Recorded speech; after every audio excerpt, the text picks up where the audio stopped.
matin, mesdames et messieurs, tout le monde. Aujourd'hui, on a un vlog vraiment intéressant qui m'excite pas à peu près parce que j'ai reçu cette gigantesque grosse boîte juste ici. Et qu'est-ce que dans cette boîte?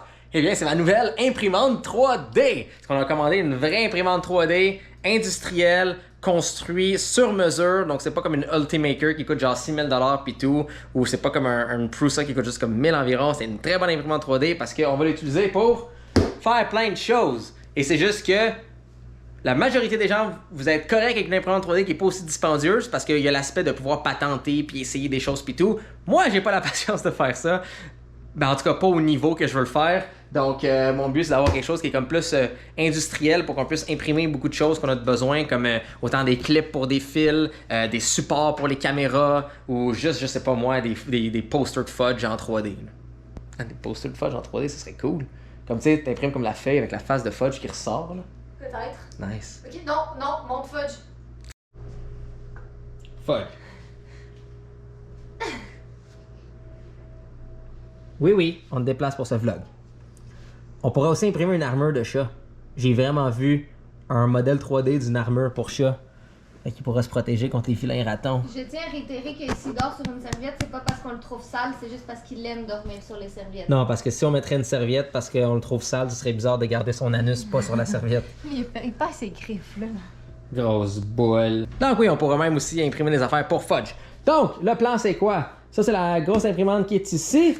Là, le problème qu'on a, c'est ça, c'est où est-ce que les filaments de plastique vont être. Donc, les rouleaux de plastique sont à l'intérieur ici. Où est-ce que c'est avec le petit filament qui s'en va dedans. Mais là, comme si on fait des petites opérations rapides, plastique là, imprimante ici, espace qui sert à rien. Donc, le but, ce sera de prendre l'écran qui est ici puis de le déplacer là. Ça va être fucking chiant. De prendre les filaments de plastique et les mettre plus proches. Comme ça, il y aura moins besoin de tirer pour essayer d'imprimer. Parce que s'il tire pour du plastique, et le plastique, il bloque un peu, ben lui, il va penser qu'il imprime. Fait que là, ça va faire des lignes, ça sera vraiment pas beau.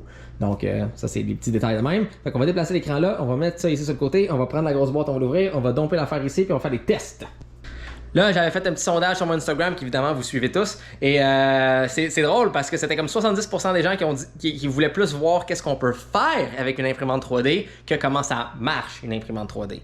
Donc, c'est ça, on va imprimer plein de petites affaires. Ça va être quand même intéressant. S'il y a des choses que vous voulez voir, vous voulez savoir, dites-le moi dans les commentaires en bas, parce qu'une partie de ça ici, ben, c'est aussi pour vous. Hein? Comme on dit, on commande des affaires pour pouvoir vous montrer des choses de plus et s'amuser avec des choses de plus, comme notre super écran ou les nouvelles caméras, les affaires time-lapse, et là, la belle petite imprimante. Donc, une des choses justement que je veux faire, c'est comme, tu sais, vous l'avez déjà vu, je vous déplace ici, tu sais, le petit socle à téléphone que j'ai fait ici, donc ça se vise directement où est-ce que les trucs de la Switch, mais là c'est facile de juste mettre mon téléphone là-dedans ici et tu sais, c'est pas collé ou attaché ou rien. Ça a été designé et imprimé par moi, mais c'est genre aussi des petites affaires utiles comme, tu sais, on a comme ces affaires-là qui sont dans le mur pour éventuellement si un jour il y a un aspirateur central, mais ils n'ont pas de socle. Ben, guess what? On va designer un socle, puis on va l'imprimer, puis on va couvrir ça, puis ça va être bien plus beau. Donc, c'est genre tous des petits détails comme ça, des petites affaires comme ça qui vont être le fun à faire à travers les prochaines semaines, prochains jours. C'est comme aussi quand on avait aménagé dans la maison, back then, on avait comme vissé à la mauvaise place, fait qu'on a réimprimé les genres de petits socles de plastique pour qu'ils cachent. Tu sais, oublie pas, ça c'est imprimé en 3D, là, qu'est-ce qu'on a dans la chambre? C'est vrai. Fait que tu sais, tous des petits détails de même qui vont être pratiques au niveau de la maison. Mais pour vous montrer ça, ça nous prend une imprimante qui est beaucoup plus fiable que ce qu'on avait avant.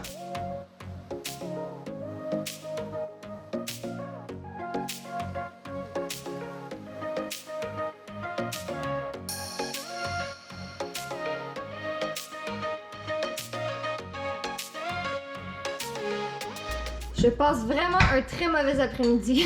Toi pis tes idées de merde. Ça, c'est de merde. Ben là, faut tout démonter. Puis là, Sinon, c'est ça pourrait être juste un compliqué. autre écran qui traîne sur un pied, puis ce sera laid. Non, mais je veux pas que ce soit laid. Fait dans ce cas-là, ça prend de Mais l'effort. c'est chiant à faire.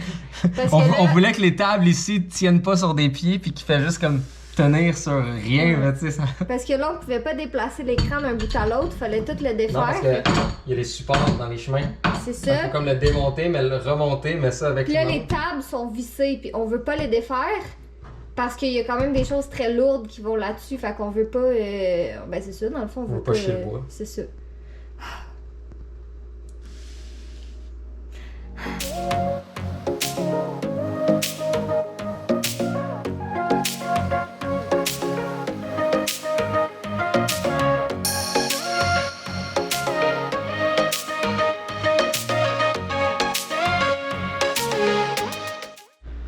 Ok, c'était une opération massivement plus chiante que ça aurait dû être, mais c'est fait, c'est installé. Là, lui, je peux pas le visser plus parce que j'ai donné comme trop d'espace, mais avec l'imprimante 3D, je vais pouvoir imprimer comme un genre de gros bloc de plastique ça d'épais qui va donner justement comme plus de torque, fait que ça va le mettre beaucoup plus solide. Même chose ici, j'ai j'ai brisé ce petit truc là qui servait à retenir les fils, comme qui est ici, ça l'a juste comme clou, brisé comme ça parce qu'il y avait trop de pression. Mais encore une fois, ça, je vais pouvoir en imprimer un nouveau. C'est ça la beauté d'une imprimante 3D. Des fois, c'est genre des petites pièces de plastique. On voit la lumière. Ah, Jay est un ange. Mais des fois, c'est ça. On brise des petites pièces de plastique ou des petites gugus. Ben là, avec l'imprimante, je peux juste en imprimer un autre. Et problème réglé. Donc là, ici, j'ai le guide justement pour le unboxing. Et voilà. Et là, on va pouvoir unboxer l'imprimante et la mettre là. Ah, l'avantage d'avoir l'écran qui est swivel, c'est que tu peux juste faire comme... Ah, voilà, comme ça ici. C'est pas pour rien que c'est installé. Ouvrez la boîte, enlevez le fond d'en haut. Suis les instructions à la lettre. Moi, je niaise pas avec des instructions. Alright. Donc, remove the top foam. Wow, c'est bien protégé ça. Salut toi! Donc, vous voyez, c'est pas une imprimante consommateur très esthétique. C'est vraiment... Ben, moi, je trouve ça esthétique parce que je suis un nerd puis je trouve ça beau. Mais c'est surtout très performante. Step 3. Lifting unit out of the box. We recommend having 2 people for the next step. Ok. Je reviens. Ouais. Tada! C'est pas une petite imprimante. C'est pas... écoutez. C'est pas Pinterest cute, mais c'est nerd cute. Hein? Genre... Oh, c'est normal que ça bouge autant? Bon, les instructions. Ok. Est-ce qu'on s'attend au transport, là? Surtout que ça vient de Chicago, qui sont un petit peu dans le caca. Now you should be able to remove the zip tie from the XY belt system. Gently push your gantry towards the Y rear of the unit. Alright, les petits cut. Fait que, au pire, le temps que j'installe tout ça, ben... faire un autre petit time-lapse, puis je vous reviens après quand ça marche. En espérant que ça marche. Ben, sinon j'ai contact et ils vont me donner du support. Là. Fair enough.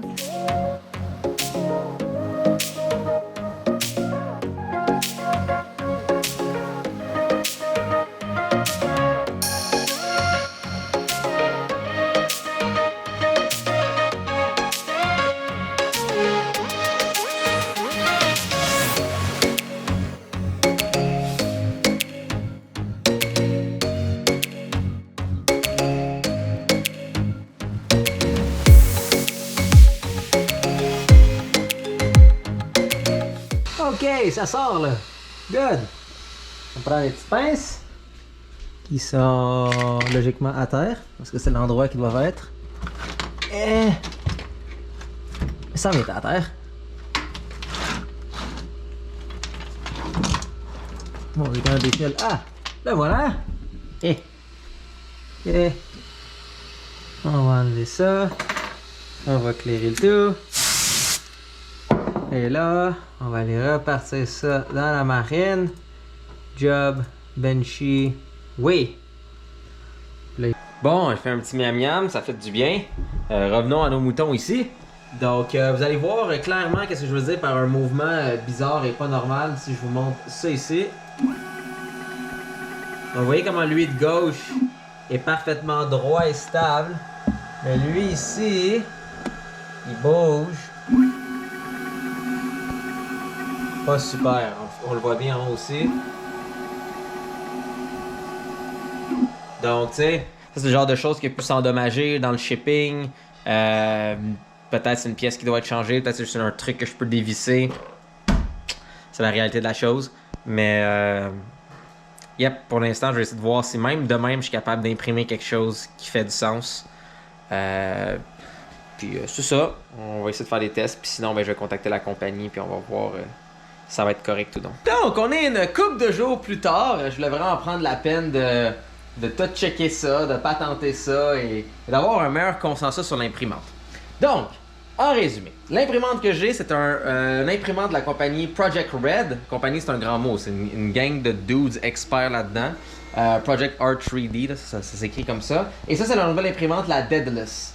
C'est pas une imprimante là, que tu achètes neuve, puis t'enlèves le petit plastique, puis là t'as le petit support téléphonique, puis tout ça. C'est une équipe d'experts qui construit ça sur mesure et j'en ai acheté une.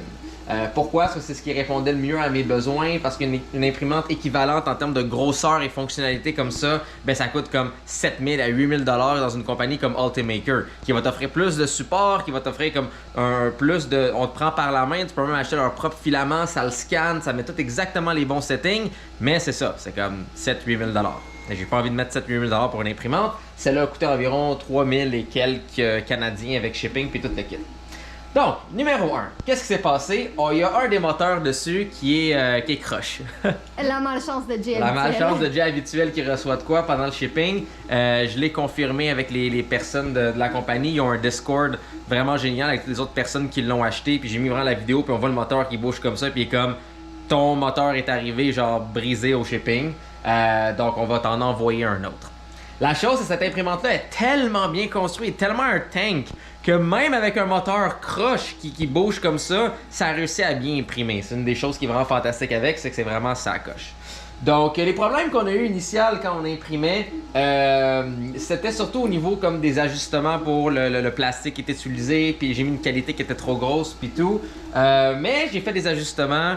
J'ai appris que cette entreprise-là, pas cette entreprise-là, cette imprimante-là veut vraiment comme imprimer dans une qualité qui est bien meilleure, parce que je suis pas habitué avec mon ancienne imprimante, et ça fait des résultats assez fantastiques. Donc des petits trucs que j'ai imprimés pour vous montrer. Ça ici, c'est un petit minou pour Catherine. Hein? C'est pas cute ça?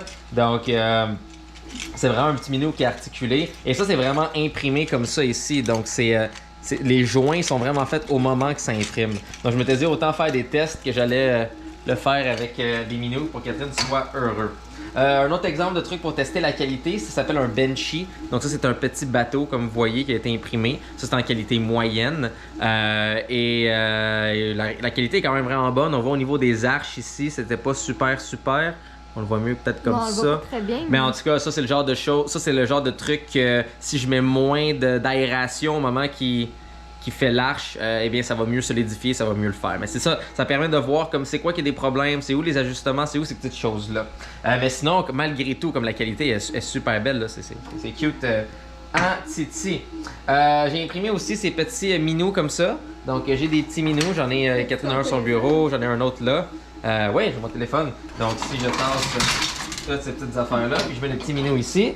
Mais ça, à quoi ça sert? Il y en a un peu partout dans la maison. Et c'est un exemple, j'ai un appel ou de quoi, je peux facilement juste mettre mon téléphone comme ça ici pour pouvoir faire mon appel ou écouter une vidéo ou juste le mettre comme ça. Donc c'est cute, c'est avec le filament rouge qui donnait avec, c'est un filament de très bonne qualité et j'en ai juste mis un peu partout, faut une petite shape de minou comme ça, tout mignon, mais en même temps, ben, clac, je peux mettre mon petit téléphone. Le genre de petites choses utiles. T'as-tu montré qu'est-ce que t'as fait pour la salle de bain, pour moi? Bien sûr, Catherine voulait pour la salle de bain une petite décoration au mur, donc j'ai fait choisir son font, et voilà, comme ça ici. Ouais. Et là, je lui ai fait un genre de petit truc écrit Get Naked comme ça. J'avais vu une peinture comme ça puis je trouvais ça cute, mais je me suis dit tant qu'à acheter comme une peinture puis que ça prenne du temps à l'avoir, ben on peut essayer de la faire en 3D puis c'est bien mignon. Donc dans un logiciel CAD comme Fusion 360, c'est ça, j'ai pris le font, j'ai fait les mesures. Ça ici c'est une référence pour me dire la grosseur de mon imprimante, qu'est-ce qu'il peut imprimer pour que je puisse justement comme le faire fitter le plus possible. Et une fois que le modèle 3D est fait, ben c'est envoyé dans le logiciel ici, où est-ce que là je peux le faire slicer. Ça a l'air compliqué, ce n'est pas si pire, comme n'importe quoi dans la vie, écoutez des vidéos là-dessus, faites des tests, informez, gênez-vous pas de vous planter. Et c'est comme ça qu'on apprend. J'ai appris ça de scratch au complet avec plein de belles personnes sur Internet. Dans les autres impressions utiles, si je montre ça ici, j'ai un problème parce que quand je travaille, je suis souvent comme sur moi de même. Donc, je vais vous montrer avec ma jambe de même. Et je suis souvent à côté contre mon bureau comme ça ici. Mais là, le coin de mon bureau, il me rentre tout le temps dans le tibia et c'est vraiment pas plaisant. Fait que j'ai pris les mesures dans le fond de mon tibia et j'ai fait un premier prototype qui est juste lui ici. Et ça s'accroche directement sur moi comme ça. Donc comme ça, quand je suis à côté, ben, ça me rentre pas dedans. Tellement nerd. Je suis vraiment nerd, mais c'est ça le but, right? C'est de trouver des solutions à ces problèmes. Donc le seul problème que j'avais avec lui ici, c'est que comme vous voyez la pointe là, ben il rentrait dans certains angles, c'était pas fameux. Donc version 1 était quand même pas pire. Et là, j'ai fait version 2, qui est elle ici. Là, vous voyez, je l'utilise déjà pas à peu près. Là, il a déjà mangé une petite volée. Mais ça, c'est version 2, qui est comme beaucoup plus arrondi ici, arrondi en bas. Et j'ai mis aussi des espaces sur les côtés pour que je puisse passer comme une strap si jamais je veux que ça reste attaché, que ça bouge pas. Mais sinon, lui aussi s'installe comme ça là. Et là, avec la courbe, ça va beaucoup mieux avec la courbe de mon genou. Donc quand je suis à côté, ça fait pas mal. Et ça, c'est hyper solide, là, comme... Je pourrais me faire une armure d'Iron Man avec ça. Là. Très solide. Moi. Finalement, un autre petit truc que j'ai imprimé pour Catherine. Vous pouvez le voir son bureau ici. Je vais faire une petite surprise. Il m'a imprimé un petit fudge. Il y a comme juste un petit fudge, un petit minou qui regarde. Et juste pour vous montrer rapidement, donc je sais pas à quel point on va voir le détail. Donc si je vous montre un peu ce détail. Donc vous voyez, le fini est vraiment horrible.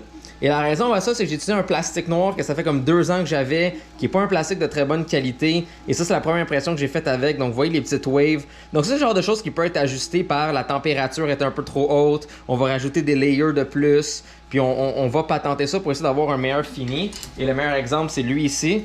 Donc, vous voyez, le fini est massivement meilleur que l'autre. Donc ça, c'est les choses avec les imprimantes 3D, c'est de savoir ce que vous faites puis d'ajuster. C'est un filament qui est moins bon, il y a des plus d'ajustements qui doivent être faits. C'est un filament qui est meilleur, etc., etc.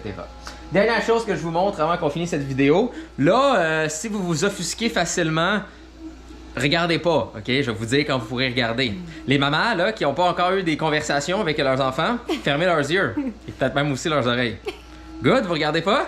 Excellent. Donc, moi, je suis une personne immature dans la vie, donc j'ai imprimé un pénis. En fait, j'ai imprimé 2 pénis. Bon, on voit vraiment même bien les veines. C'est pas fantastique, ça. Donc, pourquoi j'ai imprimé un pénis? Parce que j'ai trouvé un modèle de pénis, puis je suis imbécile dans la vie. Puis Panko m'a emmené dans le vice d'imprimer un pénis. C'est surtout sa faute.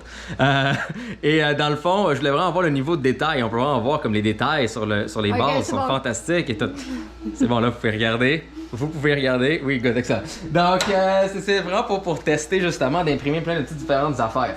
Donc, le résumé pour tout ça, l'imprimante est fantastique, il y a des réparations à faire dessus, mais malgré tout, comme vous l'entendez depuis tout à l'heure, ça roule puis ça fait vraiment bien. Vous pouvez le voir, je suis en train d'imprimer justement un deuxième beau petit socle comme ça ici, prothèse, orthèse, whatever, pour mon tibia quand je travaille puis je suis à côté. Et en passant, tout ce plastique est recyclable. Oui, en fait, c'est du plastique qui est biodégradable et c'est fait à partir de cornstarch. C'est quoi cornstarch? Comme de maïs. Ouais, l'amidon de maïs. Genre. Donc, le PLA, c'est pas aussi bad que d'autres filaments que vous pouvez imaginer, mais ça imprime plein de sortes de plastique aussi. Donc, le grand bref de tout ça, j'ai des petits ajustements à faire, ça imprime vraiment bien, plein de beaux petits projets avec ça qu'on veut. Dites-moi dans les commentaires si vous avez des questions, des idées de choses qu'on peut imprimer, des idées de choses que vous voulez voir, etc. Sinon, juste des conseils de façon générale. Si vous voulez une imprimante 3D vraiment pas chère, regardez pour les Ender. Si vous voulez quelque chose d'un peu mieux, regardez pour les Creality. Si vous voulez quelque chose vraiment bon, mais quand même patentage puis tout, c'est les Prusa. En fait, les Prusa en général, c'est les meilleures imprimantes. Même dans certains cas, meilleures que ça ici. Mais sinon, si vous voulez voir vraiment elle que j'ai là, c'est la Daedalus 3D de Project Red. Tous les liens seront en barre d'informations. Exactement. Donc, on va terminer ça. Soyez beaux, soyez coquins. Je vous aime et écrivez-moi ce que vous voulez en bas.